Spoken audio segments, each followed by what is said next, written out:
오늘 또 말씀을 통해서 기도에 힘을 얻는 시간 되기를 주 예수님의 이름으로 축복합니다. 아멘. 예수님께서 제자들과 함께 한 번은 가이사라 빌립보 지방으로 갔습니다. 제가 성지 순례를 간 적이 있는데 거기 이제 이 지역의 안내를 받아서 간 적이 있습니다. 그때 그 여행 가이드 하는 분이 신학생이었습니다. 총신대를 다니고 있었는데 신학교를 다니다가 이제 적응을 잘 못하고 이제 휴학을 하고 이스라엘에 한번 가볼까 싶어서 와서 있는 중에 이제 여행 가이드가 된 겁니다. 그래서 시내산에 올라가는 길이 시간이 많이 걸리는데 가면서 많은 이야기를 나누었습니다.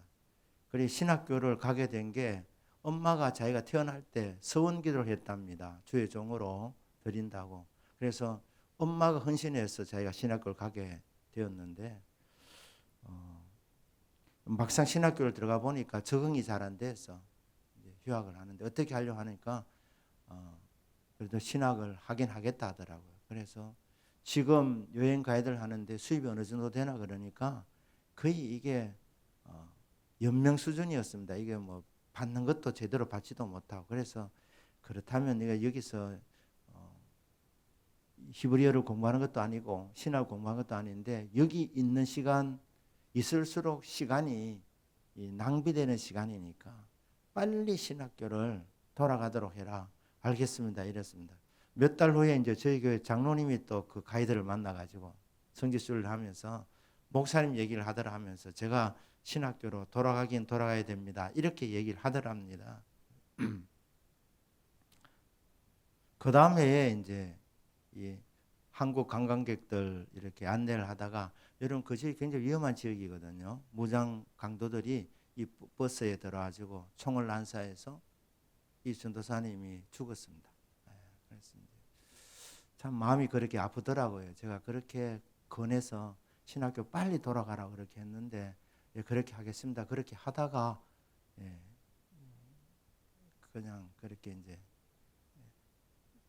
총에 맞아서 이제 세상을 떠나게 되었습니다.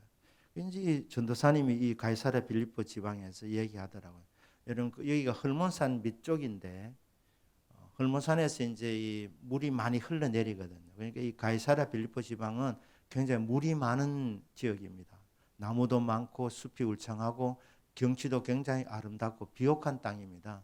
근데 문제는 그곳에 잡신들을 섬기는 만신전이 있는 거예요. 만신전이. 이제 그 만신전이 있는 그 언덕 위를 이제 그 위에서 이제 아래를 내려다보면서 이 전도사님이 저희들 보고 얘기하더라고요.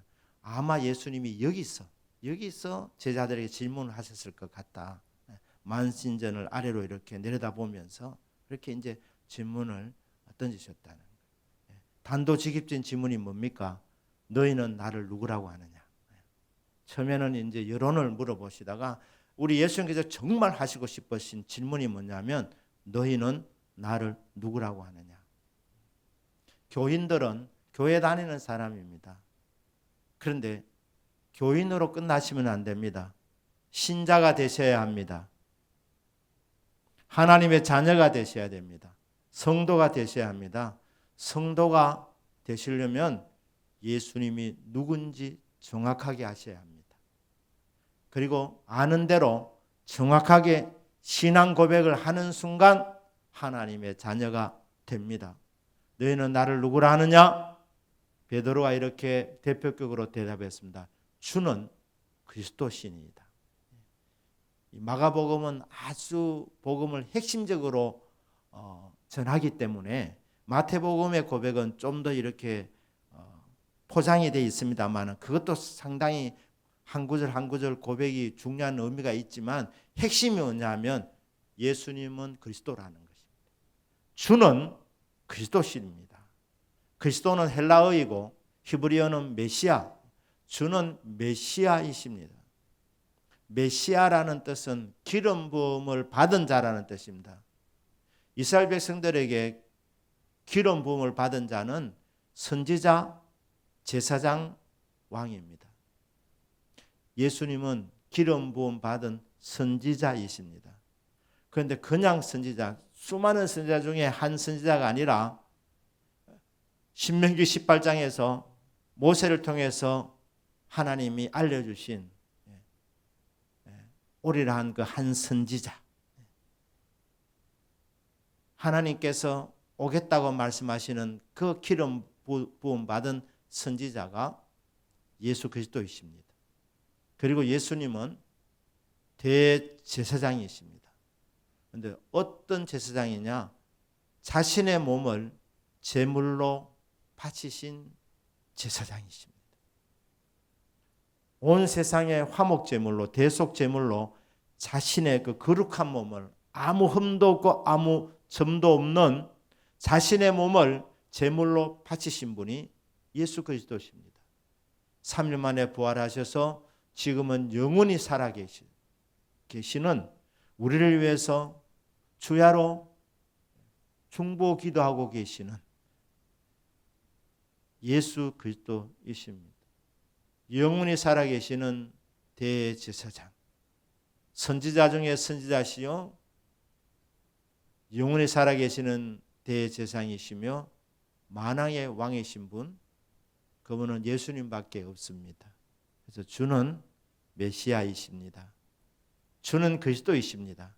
주는 기름 부음 받으신 자, 우리를 구원하시기 위해서 사명을 갖고 이 땅에 내려오신 기름 부음 받으신 구원자이십니다. 그러니까 주는 구원자라는 뜻입니다. 자, 이 고백을 한 사람은 교인에서 성도로 바뀌는 이 복을 받은 사람입니다. 신앙 고백을 분명히 예배 시간마다 드릴 수 있는 저와 여러분의 믿음이 되기를 주 예수님의 이름으로 축복합니다. 그런데 주님께서 이 신앙 고백을 들으시고 기뻐하시면서 비로소 이제 말씀하십니다. 내가 장로들과 대제사장들과 서기관들에게 버림을 받고 죽임을 당하고 3일 만에 부활하실 것을 말씀하십니다. 장로, 대제사장들, 서기관들은 이스라엘의 최고 의결 기관인 산헤드린 그 공의회의 구성원들입니다. 그러니까 무슨 말입니까? 산헤드린 공의회에 의해서 내가 버림을 받고 십자가에서 죽임을 당할 것을 말씀하고 계십니다. 그런데 3일 만에 다시 부활하실 것까지 말씀하셨습니다. 그런데 이 예수님의 말씀을 듣고 베드로가 말입니다. 예수님을 간했다 되는데 이 의미가 꾸중했다는 이런 뜻을 갖고 있습니다. 그러니까 예수님 그러시면 안 됩니다. 이렇게. 예수님 그러시면 안 됩니다. 아니, 예수님이 구원자라고 고백했는데 구원하는 방법이 뭡니까? 버림받고 십자가에서 죽으시고 3일 만에 부활하셔야 구원을 이루실 수 있으신데 예수님 돌아가신다고 하니까 예수님 얼마나 아프시겠나 그렇게 마음이 아파서 그렇게 예수님을 향해서 하지 말라고 하는 것이 아니고 하나님의 일을 생각한 것이 아니라 자기 일을 생각해서 내가 예수님 따라다니는데 예수님 돌아가시면 어떻게 하나 하면서 자기 때문에 예수님 십자가를 지시면 안 된다고 이렇게 말씀을 이제 이 성경에서 기록이 되어져 있는 것입니다. 그때 예수님께서 사탄아 네 뒤로 물러가라 이렇게 말씀하시고 이제 34절에 보시면 무리와 제자들을 불러 이르시되 누구든지 나를 따라오려거든 자기를 부인하고 자기 십자가를 지고 나를 따를 것이니라. 제자의 길을 말씀하고 있습니다. 교인에서 성도, 성도에서 제자가 되기를 원하시는 예수님이십니다. 여러분, 구원받았으면 주님의 발자취를 따라가는 주님의 제자가 되셔야 합니다. 자, 주님의 제자가 되는 길 34절에서 딱 세 가지를 정확하게 명확하게 말씀하십니다. 첫째는 자기를 부인하라고 말씀합니다. 자기 부인. 자기를 부인하는 것이 뭡니까? 아브라함이 자기 아내 사라를 자기라고 부르지 아니한 것, 이게 자기를 부인하는 것입니까? 그런 건 아니죠. 예수를 믿어도 우리 안에 자아가 살아 있습니다. 옛 사람이 살아 있습니다. 그 옛 사람을 죽이는 것, 이것이 자기를 부인하는 것입니다. 그리스도 예수의 사람들은 육체와 함께 정과 욕심을, 정욕과 탐심을 이번 번역에는 십자가에 못 박았느니라. 예수님을 신앙 고백을 통해서 구원을 받아서도 주님을 따라가는 제자가 되어야 하는데, 제자가 되는 첫 단추는 뭐냐 하면 자기를 부인하는 것입니다. 정욕과 탐심을 십자가에 못 박는 것입니다. 사람에게는 정욕이 있는데요. 어떤 게 있습니까? 육신의 정욕이 있고 안목의 정욕이 있고 이생의 자랑이 있습니다. 이것을 절제하셔야 합니다. 현신의 권사님이라는 분이 계셨습니다. 신유의 은사를 강하게 받으신 분입니다. 신유의 은사를 강하게 받았다는 것은 이 권사님이 기도를 많이 하신 분이었다는 것을 우리가 짐작할 수가 있는 겁니다. 정말 수고를 많이 했는데 어느 날 꿈을 꾸었습니다. 많은 사람을 고쳐주고 많은 사람 예수 믿게 만들었으니까 천국에서 상급이 크리라, 아마 이런 생각을 했던 것 같습니다. 그런데 꿈에 천국에 가보니까 안내를 받는데 장차 이 권사님이 천국에 들어오면 자기가 살 집을 이렇게 보여주는데 집이 말입니다, 조그마한 집이었습니다. 큰 집들은 옆에 많이 있는데 자기 집은 자기가 겨우 들어갈 수 있는 너무 작은 집이었습니다. 꿈속에서 더욱 이 현신의 권사님 섭섭했던 것은 예수님이 자기를 보고 그렇게 반가워하지 않는 거예요. 반가워하지 않는 거예요. 그래서 예수님께 이렇게 말했어요. 예수님, 저 모르십니까? 저 현신의 권사입니다. 많은 사람을 전도하고 많은 사람을 기도를 통해서 고쳐준 현신의 권사입니다. 이렇게 얘기를 했다는 거예요, 꿈속에서. 그러니까 꿈속에서 예수님이 현신의 권사님에게 하는 말씀이, 너는 이 땅에서 영광을 너무 많이 받았다, 이런 얘기를 하죠. 그러니까 왜 이렇게 작은 집에 내가 들어가야 되느냐, 섭섭합니다, 이런 취지에서. 그리고 예수님, 저를 몰라보십니까? 이렇게 질문했을 때 예수님 많은 말씀하지 않고 너는 이 땅에서 영광을 너무 많이 받았다, 그러면서 돌아가면 두 목사에게 회개하라고 전해라, 이렇게 했다는 겁니다. 두 목사에게. 그 두 분의 목사님 이름은 제가 밝혀드리지는 않겠습니다. 깨어보니까 꿈이었습니다. 그래서 두 목사님에게 주님의 말씀을 전했습니다. 회개하라. 한 분은 그 말을 달게 받고 60억을 헌금해서 고아원을 지었다. 그런 이제 얘기가 있고, 또 한 분은 말입니다. 회개하라 그러니까 이 할망구가 미쳤나 하면서 이래가지고 쫓겨났다는 것이죠. 얼마 지나지 않아서 그 목사님이 세상을 떠났다. 자, 이 꿈이 어디까지가 진실인지 그는 모르겠습니다. 그러나 꿈이 사실이 아닌가 저는 생각하는데, 그 이유는 그 꿈을 꾼 이후로 헌신의 권사님이 공식상에서 사라졌다는 거예요. 그러니까 이 집회를 이제 더 이상 인도하지 않고 조용하게 이렇게 예배하는 삶을 선택하셨다. 이름 없이 빚도 없이 감사하며 섬기는 것이 주님의 제자가 걸어가는 길입니다. 말은 이름 없이 빚도 없이 하지만 조금만 인정받지 못하면 섭섭해하고 밤에 잠을 자지 못하고, 그렇게 된다면 이것은 하나님 일을 생각한 것이 아니라 사람의 일을 생각하는 거예요. 이 땅에서 칭찬도 받고 영광도 받으려고 하는 것입니다. 자기를 부인해라. 자기를 부인해라.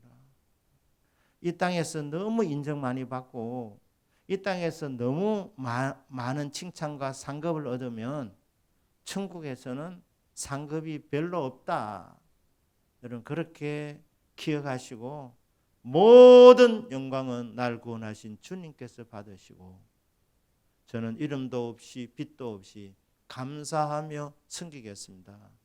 이렇게 여러분 고백하시고, 그리고 여러분 삶 속에서 이 고백이 진실되게 나타날 수 있도록 섬김의 삶을 살아가는 저와 여러분의 믿음이 되기를 주 예수님의 이름으로 축복합니다. 자, 이렇게 제자의 길, 첫째는 자기를 부인하는 것이고, 두 번째는 자기 십자가를 지고 자기 십자가를 져야 된답니다. 저와 여러분에게는 져야 할 자기 십자가가 있습니다. 교회 생활하시면서 어떤 공동체든 이 십자가를 다른 사람이 져야 한다고 이렇게 겨냥하면 정죄하고 비판하는 삶을 살아가게 됩니다. 예를 들어서 아니 교회 직분자들이 왜 기도 안 하나? 왜 기도 안 하나? 그렇게 다른 사람 기도하지 않는 것에 대한 이 불평과 원망으로 나가면, 그러면 그것은 자기 십자가를 지는 것이 아닙니다. 십자가는 자기가 지는 거예요. 내가 기도의 일꾼이 되어야 되는 겁니다. 기도의 미랄이 되셔야 되는 겁니다. 우리 집안의 십자가는 며느리다. 우리 집안의 십자가는 남편이다. 우리 집안의 십자가는 아내다. 좀 아내만 조금 믿음만 받쳐주면 더 뻗어나겠는데, 아이고, 원수를 만나가지고 그렇게 남의 십자가를 끄집어 당기는 게 아니고 내가 십자가를 져야 되는 겁니다. 그러니까 우리 성도 입에서는 무슨 말이 나야 되느냐? 네 때문이다가 아니라 내 탓입니다. 내 기도가 부족했습니다. 내 헌신이 부족했습니다. 주여, 모든 문제는 저에게서 나옵니다. 이 마가복음 8장 34절 35절이 있는 이 말씀과 요한복음 12장 24절 25절에 있는 말씀이 맥이 같습니다. 요한복음 12장 24절 25절에 내가 진실로 진실로 너에게 이르노니 하늘의 밀이 땅에 떨어져 죽지 아니하면 한 알 그대로 있고 죽으면 많은 열매를 맺느니라. 자기의 생명을 사랑하는 자는 잃어버릴 것이요 이 세상에서 자기의 생명을 미워하는 자는 얻으리라. 여기 보면 십자가가 뭡니까? 십자가는 희생을 말하는 것입니다. 십자가는 하나님의 미랄이 되는 것입니다. 교회 부흥이 안 되는 것이 다른 사람 책임이 아니라 기도 안 하는 나의 책임인 것입니다. 그래서 내가 져야 되는 것입니다. 구원받은 사람이, 은혜 받은 사람이 십자가로 알고 내가 져야 되는 것입니다.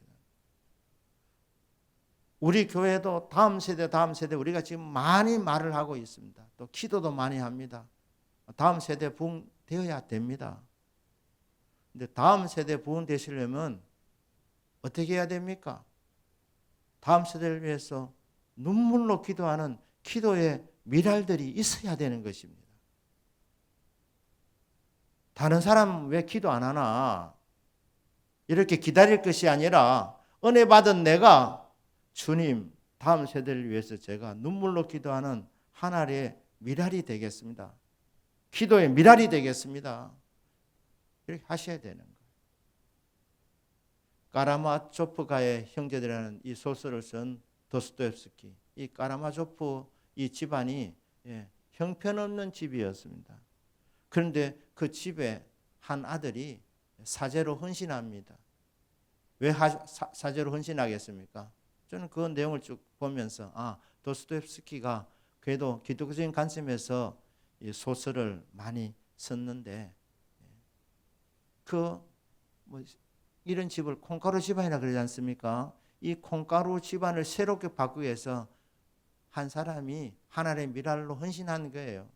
주의 일꾼으로 헌신하게 됨을 통해서 집안 자체도 이렇게 바뀌어지는 이런 하나님의 미랄이 되기를 원해서 사제가 된 것이다.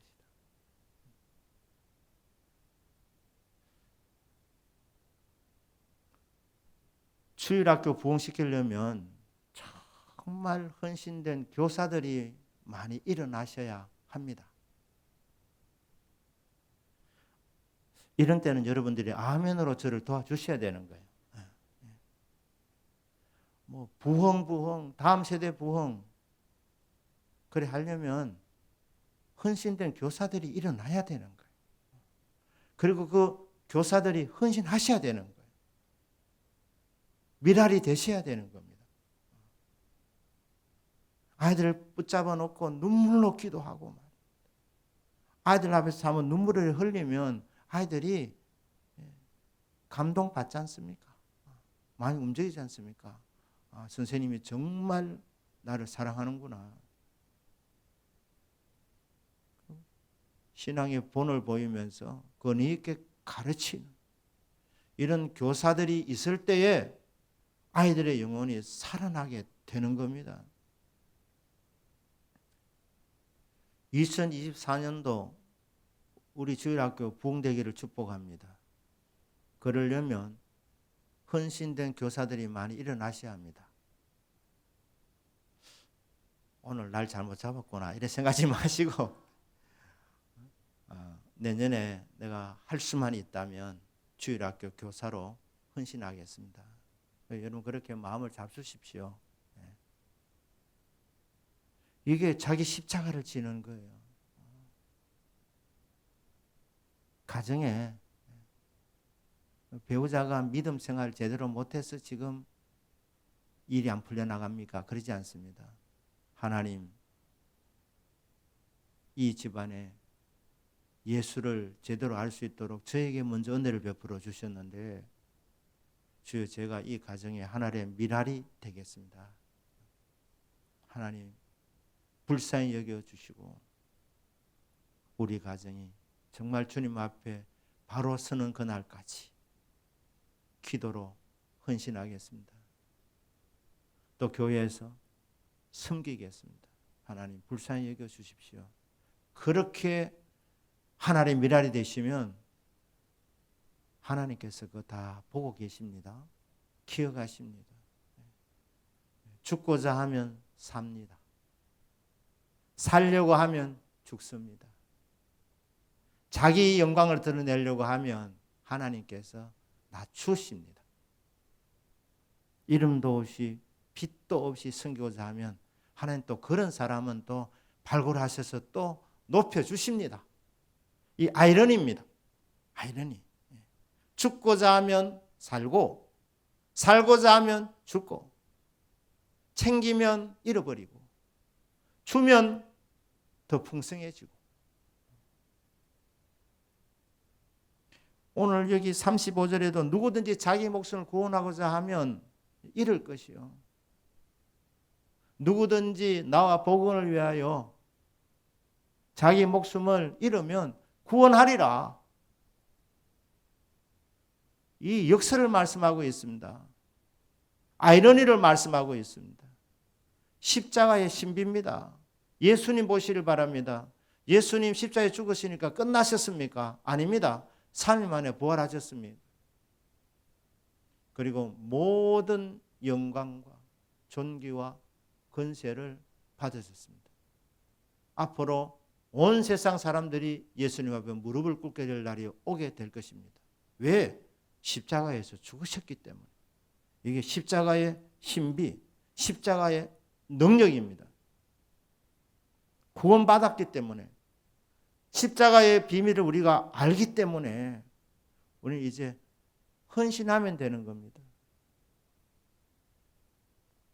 주님 때문에 고난을 자처하고, 주님 때문에 욕을 얻어먹고, 주님 때문에 희생하고, 주님 때문에 헌신하고, 주님 때문에 주의 일을 감당하고, 이렇게 하는 것이 자기 십자가를 지는 것입니다. 이렇게 지는 사람을 통해서 그 공동체에 하나님의 은혜가 충만하게 나타납니다. 이렇게 십자가를 지는 그 한 사람 때문에 그 가정이 살아나게 됩니다. 복을 받게 됩니다. 바라건대 오늘 말씀을 들으시는 저와 여러분 한 분 한 분 모두에게 이 십자가를 감당하는 한 알의 미랄이 되어서 섬기는 이 복이 있기를 주 예수님의 이름으로 축복합니다. 아멘. 세 번째는 뭡니까? 나를 따르라는 것입니다. 나를 따라가라. 십자가의 길을 쫓아가라. 명령어입니다. 현재형입니다. 날마다 자기 십자가를 지고 예수님을 따라가는 삶. 주님 걸어가신 그 길을 쫓아가는 삶. 내 몫에 태인 십자가를 지고 십자가를 생각하며 주님의 발자취를 따라가는 그 사람이 예수님의 제자입니다. 이 길을 걸어가는 자, 죽음으로 끝나지 않습니다. 희생으로 끝나지 않습니다. 반드시 생명을 얻고 영생을 얻고 핍박도 받지만 이 땅에서도 잃어버린 것으로 끝나는 것이 아니라 100배까지 보상해 주신다. 보상 때문에 오히려 우리 헌신이 좀 이기적이 될 것 같아서 강조하지는 않지만 이게 십자가의 신비인 것을 어떡합니까?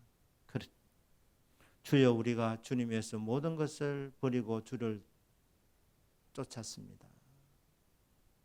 그렇게 고백하는 베드로에게 하나님께서 우리 예수님께서 주신 말씀이 그와 같았습니다.